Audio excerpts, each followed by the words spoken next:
Қайырлы күн баршаңызға достар, қалдарыңыз қалай, амансыздар ма? Бүгін 23 қараша мен үшін тарихи күн.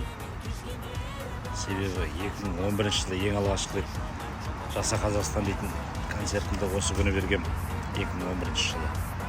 Одан кейін кеш жарық Ақтөбе дейтін концертім 2018-де 29 қарашада беріппін.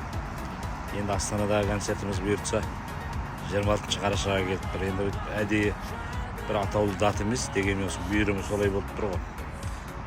Осы ноябрь айының аяғында, қараша айында беріп жүр екем, сол есіме түсіп айтып қойып жатқаным.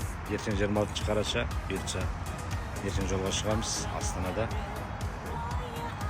филармония залында Әлия Дастан ән кешінде күтеміз.